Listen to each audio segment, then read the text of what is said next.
6 cloves of garlic, a pound of frozen broccoli here, 3 strips of bacon.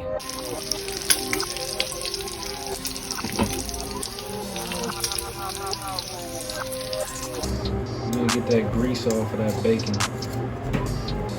Take the bacon, put it on a paper towel, newspaper, whatever you got.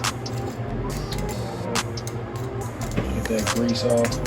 So we got the broccoli strained, we got the bacon over here, and the bacon is, on the paper towel getting the grease off. So the next step, chop the bacon up, take the broccoli and throw that back in the pan. We're gonna add a little bit of this organic sesame oil. Alright, y'all, I don't know if you can see, but I got the bacon on the bottom there, and I got the broccoli and the garlic on the top. We're gonna stir fry this basically.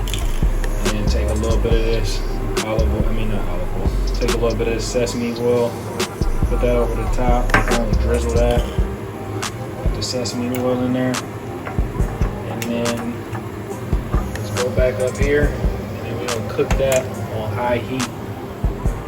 Get it on high heat, and we're just gonna stir fry it.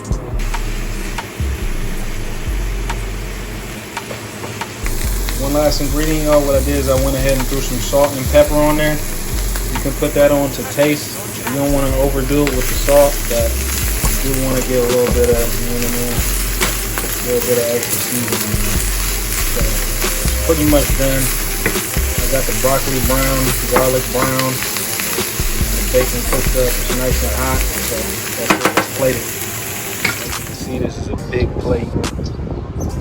Big plate. I got a little bit of avocado on the side. I put a little bit of extra pepper in there. We got broccoli, garlic, and avocado, the bacon in there. And this is gonna be my first meal of the day. Big meal,